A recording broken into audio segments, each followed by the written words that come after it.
भजन किया जाता है तो जा पर कृपा राम की हुई ता पर कृपा करे, सब सुधार हो जाता है, सब सुधार हो जाता है। सखुबाई का चरित्र कथा में कहा गया और महापुरुषों ने भी कहा है, सुन के देखो। उनका पति बांध कर उनको पीटता था, सास बड़ा कुव्यवहार करती थी, पर वो ठाकुर जी के भजन में मगन रहने वाली महान महात्मा थी, गृहस्थी में होते हुए भी।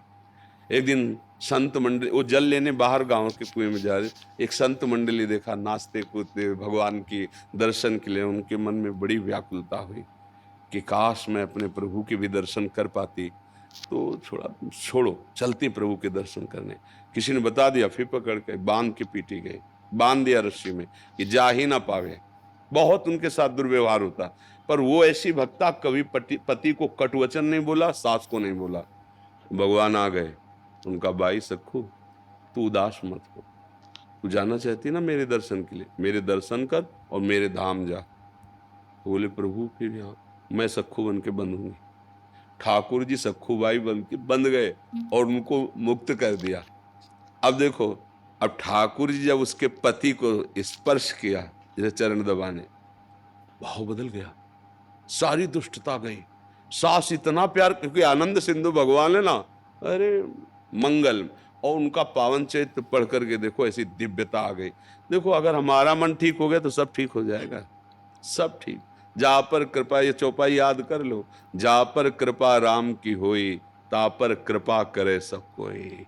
हाँ, जामवंत कहा सुन रघुराया, जा पर नाथ करो तुम दाया, ताहि सदा शुभ कुशल निरंतर, सुर नर मुनि प्रसन्नता ऊपर, सोई विजयी विनयी गुण सागर, तास सुजस त्रैलोक उजागर। भगवान का भजन करो, दूसरों के द्वारा, हमारी भाषा में दूसरों के द्वारा जो हमें दुख मिलता है वो हमारे किसी कर्म का फल है।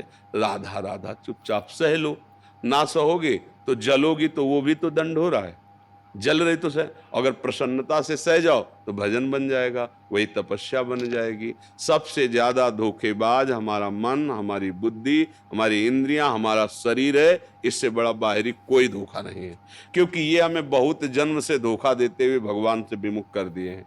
आज तक देखो, बड़े बड़े बुद्धिमानों की बात कर रहे हैं, अपने लोग तो पामर जीव हैं। बड़े उच्च कोटि के जो ईश्वर कोटि के साधना में थे, उनको भी ठग लिया इस मन ने, इस बुद्धि ने।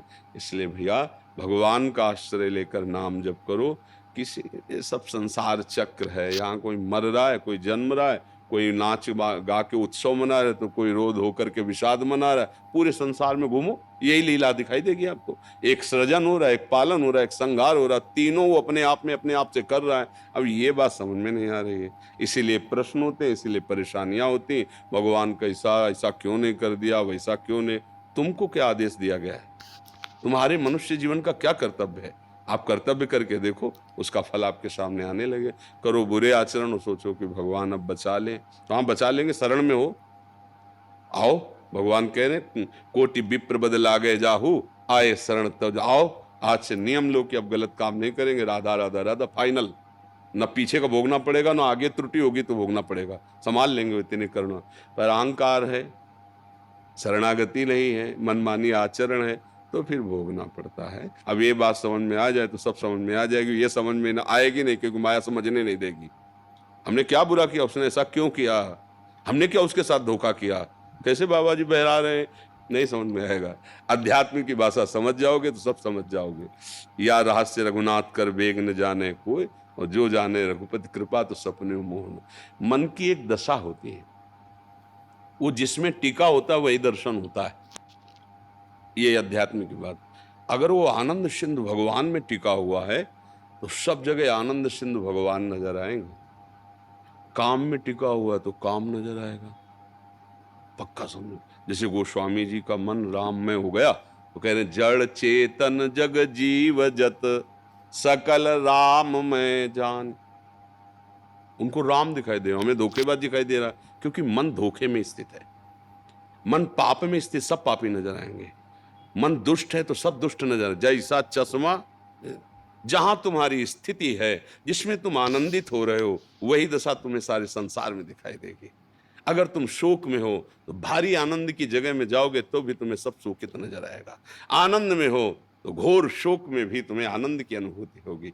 ये मन धोखेबाज है, इसको जहां स्थित कर दो वहीं का अनुभव कराता है। तो गोस्वामी जी कह रहे, तब लग कुशल न जीव कहूं, सपने हो मन विश्राम, जब लग भजत न राम कहूं, शोक धाम तज काम। मन का विश्राम भगवान के चरणों का आश्रय लेकर नाम जपने में है। सब धोखेबाजी इसी की है। ये खत्म हो गया तो सामने कुछ है ही नहीं, एकमात्र भगवान है। ये अनुभव की बात महापुरुषों की कह रहा हूं। एकमात्र प्रिया प्रीतम है, दूसरा कुछ नहीं। हमारा अंदर गड़बड़ तो सब बाहर गड़बड़। हमारे अंदर जैसे पाप वृत्ति चल रही ना, तो सबको देख के लगता है कि वो भले वो किसी भाव से देख रहा हो, सृष्टि कैसी, हमारी दृष्टि जैसी, जैसा चश्मा वैसे ही रंग दिखाई देगा। अब चश्मा सुधार लिया जाए, अपनी दृष्टि सुधार ली जाए, और दृष्टि मन बुद्धि से होती है। जैसा मन बुद्धि निर्णय करता है वैसा दिखाई देने लगता है। तो हम खुद धोखे में फंस गए, तो हमें सब धोखा ही धोखा नजर आ रहा है। तो धोखे से निकले, विवेकवान बने, प्रभु का आश्रय लेकर नाम जप करें, वही संभाल सकते हैं। सब रूपों में वही हैं। अब हमारी तो समझ में और बात आने वाली है नहीं, गुरुजनों की कृपा सब रूपों में। जब हम ठीक से व्यवहार करेंगे तो अनुभव होने लगेगा। देखो, भले वो गाली दे रहा है तो मन क्या कहता है फिर उस समय, प्रभु आप ही हो। नाथ आप कितना भी कड़ुआ बोलो, अब भ्रम होने वाला नहीं, आप ही हो। स्वामी आप ही हो। वो जीत गया, संसार से जीत गया। नहीं तो फिर ऐसा जगत है कि फिर इससे निकल पाना बड़ा भारी दलदल है। फंसते चले जाओगे, निकल नहीं पाओगे, उलझते चले जाओगे, सुलझ नहीं पाओगे। सुलझने का मार्ग एक ही है, भगवान की शरण में हो जाओ, अपने मन बुद्धि को निर्विकार कर लो, अपने मन बुद्धि को ठीक कर लो। और अगर आपका दोष रहित हो गया है तो वास्तविक दोष क्रिया कर रहा है पर आपको दोष नजर नहीं आएगा, उसमें भगवान की लीला नजर आएगी। भगवान की त्रिगुणात्मिका माया की अलग लीला है और भगवान की त्रिगुणातीत लीला अलग है। तो पहले हम इस लीला को बराबर करें, सम में लाएं कि भगवान के द्वारा ली। अब ये बिना भजन के समझ में नहीं आएगी, नहीं आएगी, नहीं आएगी। गीता जी में बताया गया चंचल मना कृष्णा, तो मन को कैसे नियंत्रित करें? अब उसी में उत्तर लिखा है, अभ्यास और वैराग्य के द्वारा। ऐसा अभ्यास करो, अभ्यास योग युक्तेन चेतसा न निगामिना। तुम्हारा मन, तुम्हारा चित्त ऐसा अभ्यास करो नाम जप का, भजन का, कहीं और जाए ना। वैराग्यण, तो वैराग्य का मतलब होता है विषय भोग पास रहते हुए भोगने की इच्छा ना होना। पर इतनी सामर्थ्य तो है नहीं, तो कम से कम जिनके लिए निषेध किया गया है उन भोगों के सानिध्य से बचो। अगर वैराग्य की स्थिति लानी है तो पहले त्याग, फिर वैराग्य, फिर उपरति है। त्याग कहते हैं भोगने की इच्छा है पर हम डरते हैं कि ये नहीं भोगना चाहिए, तो हम सानिध्य से बचते हैं क्योंकि हम फिसल जाएंगे। इसे त्याग कहते हैं। त्याग से ही शांति आने लगेगी। त्यागात् शांति अनंतरम। फिर उसके अंदर वैराग्य की उपस्थिति होती है, भोगों के सानिध्य में भी मन भोगों में न जाना। ऐसा वैराग्य और भगवत भजन करने का निरंतर अभ्यास। कभी हम भगवत चर्चा सुन रहे हैं, कभी भगवत लीला गायन कर रहे हैं, कभी ठाकुर सेवा कर रहे हैं, कभी अपने परिवार को भगवान का स्वरूप मान के सेवा कर रहे हैं, नौकरी व्यापार जो कर रहे हैं भगवान के लिए कर रहे हैं। हमारा चित्त प्रभु से जुड़ा रहे और वैराग्यवान, जो निषेध किया गया वो कर्म ना हो, मन शांत हो जाएगा। ये तभी तक सेकेंड, मिनट और घंटे की सुई चल रही जब तक सेल है। सेल हटा दो, ठप हो जाएगी, नहीं हो जाएगी। तो मन का जो चंचल चलायमान होना है वो विषयों के प्रति है, विषय से वो जीवित है, उसे निर्विषय करना होगा। तो ऐसा अभ्यास करो कि मन प्रभु का चिंतन न छोड़े, और ऐसा वैराग्य करो कि जिसे कहा गया ये मत भोगो, निषेधात्मक पाप कर्म वो मत करो, धर्म रूपी विषयों का सेवन कर लो धर्म से, और वैराग्यवान भजन परायण, अभी मन शांत हो जाएगा। पर इसके करने के लिए जन्म जन्म महात्मा लोग लगे हुए हैं, ये कोई छोटा मोटा है, बहुत जन्मों का बिगड़ेल मन है तो ठीक हो जाएगा। समझे? चंदन वर्मा जी